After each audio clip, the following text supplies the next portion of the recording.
জায়গা? লামাহাট্টা। সন্দেশ টাইপের কিছু একটা হবে। নিয়ে নাও হয়ে গেছে।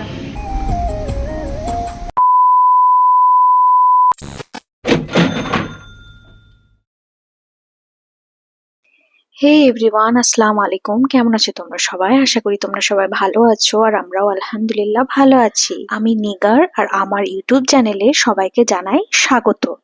তো চলো, আজকে সকাল থেকেই ব্লগটা স্টার্ট করছি। আগের দার্জিলিং ব্লগগুলো আশা করি তোমরা দেখে নিয়েছো, আর যারা এখনো পর্যন্ত দেখোনি তারা ঝটপট আমার আগের ভিডিওগুলি দেখে নাও। তো এটা হচ্ছে আমাদের দার্জিলিং এর তৃতীয় দিনের ভিউ। আর সকালবেলায় দেখো মেঘগুলো কত সুন্দর সাজানো ভাবে রয়েছে, এত সুন্দর লাগছে চারিদিকটা, তোমরা জাস্ট দেখো। তো আসসালামু আলাইকুম এভরিওয়ান অ্যান্ড গুড মর্নিং। কেমন আছো তোমরা সবাই? আশা করি তোমরা সবাই ভালো আছো। সকাল সকাল চকলেট খাচ্ছি।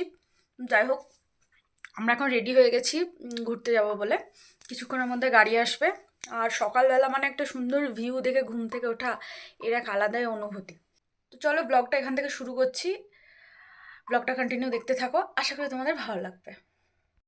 তো আজকে আমরা বেরিয়ে পড়েছি পাইন ফরেস্ট ঘুরতে যাওয়ার উদ্দেশ্যে, যেটাকে বলা হয় লামাহাট্টা। তো ওখানে আমরা যাচ্ছি, আর এই যে দেখতে পাচ্ছ বৃষ্টির মধ্যে দিয়ে যাওয়া। পাহাড়ের মধ্যে বৃষ্টিরও যেন একটা আলাদাই সৌন্দর্য রয়েছে। আমরা সাধারণত যেমন বৃষ্টি দেখে থাকি, এখানকার বৃষ্টিটা সম্পূর্ণ আলাদা। পাহাড়ের মধ্যে দিয়ে ওই যে বৃষ্টি, আর সুন্দর একটা গান, আর গাড়ি করে যাচ্ছি, এর একটা আলাদাই সৌন্দর্য, আলাদাই মজা, আর যেটা ভাষায় প্রকাশ করা যায় না। তবে খুব সকাল সকাল বেরোনোর জন্য আমরা ওদিকে আর চা খাইনি। ভেবেছিলাম রাস্তায় কোথাও একটা চা এবং ব্রেকফাস্ট সবটাই করে নেব। তো আমরা একটা জায়গায় দাঁড়ালাম, আমাদেরকে ড্রাইভার এখানে নিয়ে এলো, এবং এখানকার সুস্বাদু চায়ের মধ্যে দিয়ে আমরা ব্রেকফাস্ট করে নিলাম। ওখানেও চা এবং পুরি খেয়েছিলাম, পুরিটার ছবি আর তোলা হয়নি। আর এই পাহাড়ের মধ্যে বৃষ্টির আমেজ এনজয় করতে করতে আমরা লামাহাট্টার দিকে যাচ্ছি। আর তোমরাও এই ভিউটাকে এনজয় করো, আমি যতটা পারছি তোমাদের সাথেও শেয়ার করার চেষ্টা করছি।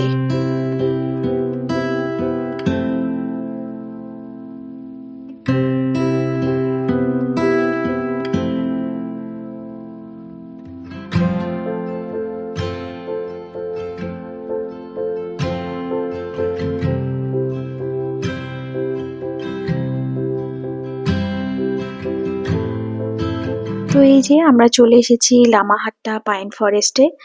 আর হালকা হালকা বৃষ্টি পড়ছে, একটা আলাদাই সৌন্দর্য, যেটা ভাষায় সত্যিই প্রকাশ করা যায় না।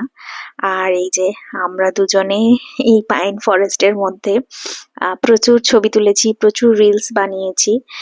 খুব সুন্দর একটা এরিয়া, আমার খুব পছন্দ হয়েছে। কোন জায়গা? Lamahatta. Pine forest. Pine forest.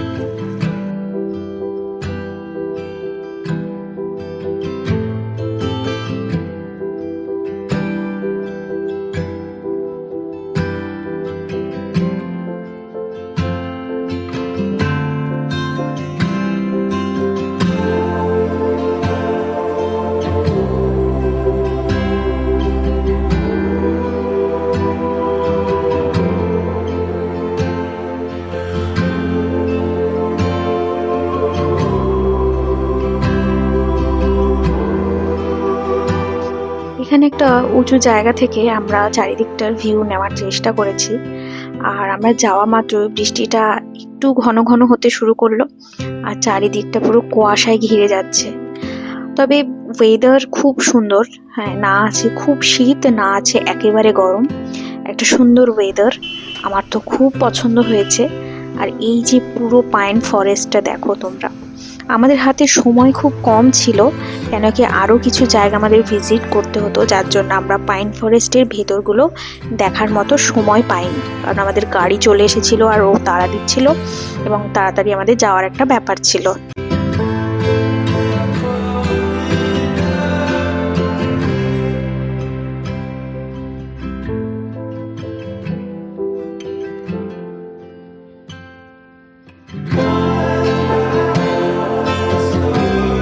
তারপর আমরা লাভার্স পয়েন্টে যাওয়ার উদ্দেশ্যে বেরিয়ে গেলাম। আর বেরিয়ে যাওয়ার পথে মিডিলে আমি ড্রাইভারকে বললাম যে এখানে একটু সুন্দর প্লেস দেখে দাঁড়াও, আমি একটু চাও খাবো, প্লাস চারিদিকটা একটু দেখাও হবে। তো আমরা মধ্যে যেখানে দাঁড়ালাম, এখানে সুন্দর টেস্টি টেস্টি চা অর্ডার দিয়ে আমরা একটু চারিদিকটা দেখছিলাম। আর চারিদিকের এত সুন্দর একটা জায়গা, এত ভালো লাগছে না। আর ওই দূরে সিকিম দেখা যাচ্ছে, যেটা আমাদেরকে ড্রাইভার বললো, সেটাই আমি তোমাদের সাথে শেয়ার করছি। আর ওই যে চলে যাচ্ছে আমার হাজবেন্ড, আমি এখানে কিছু রিলস কিছু ফটো তুললাম, তোলার পর ও ওদিকে চলে যাচ্ছে, যেহেতু চা অলরেডি হয়ে গেছে। আর এখানে গিয়ে আমি একটা জিনিস খুব ফলো করলাম, যে ম্যাক্সিমাম জায়গাতেই মেয়েরাই সব কিছু করছে, মানে এইসব বিজনেসগুলো আর কি। আর এখানে এই যে জিনিসটা আমাদের ড্রাইভার বললো এটা খাওয়ার জন্য, যেটা এখানকার নাকি লোকাল এরিয়াতে তৈরি হয়, দুধ দিয়ে তৈরি হয়। তো আমার খেয়ে অনেকটা ওই সন্দেশের মতো একটা টেস্ট লাগলো। আর এই যে আমরা ফাইনালি চলে এসেছি লাভার্স পয়েন্ট, এই যেখানে চলে এসেছি, এটাকেই এক কথায় বলা হয় লাভার্স পয়েন্ট। এই জায়গাটাও খুব সুন্দর, এখানেও কিছু ছবি তোলার সুন্দর সুন্দর জায়গা আছে। আমরা এখানেও কিছু ছবি তুললাম, তোলার পরে এবারে আমরা আরো যেসব জায়গাগুলো কভার করার কথা ছিল সেগুলোর উদ্দেশ্যে বেরিয়ে পড়লাম। লাভার্স পয়েন্ট থেকে বেরিয়ে আমাদের যাওয়ার উদ্দেশ্য ছিল টি গার্ডেন। তো আমরা টি গার্ডেনে যাওয়ার উদ্দেশ্যে এবার আস্তে আস্তে বেরিয়ে পড়লাম।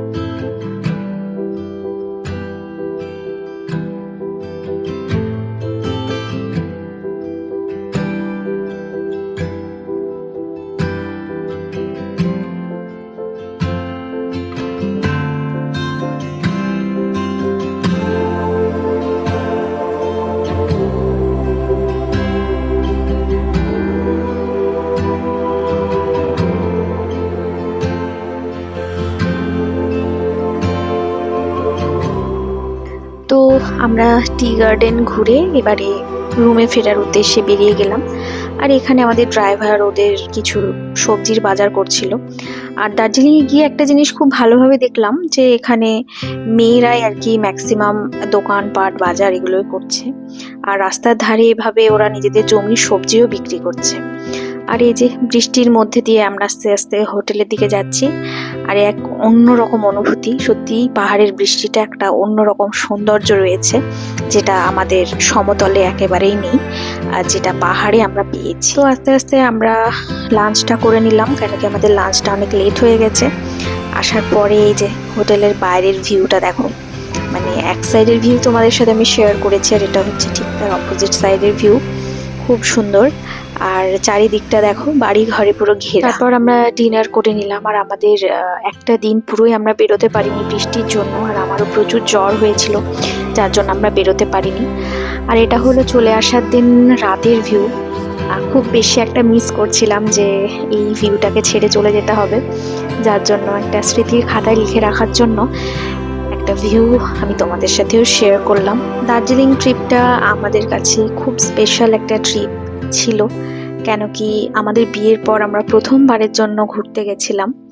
তো এটা আমাদের কাছে, আমরা যতই ঘুরি না কেন, তবে এটার একটা আলাদা ইম্পর্টেন্সই অলওয়েজ আমাদের লাইফে থাকবে। আর এভাবেই আমাদের তারপর দিনই রাতে আমাদের রাতের বাসে টিকিট ছিল।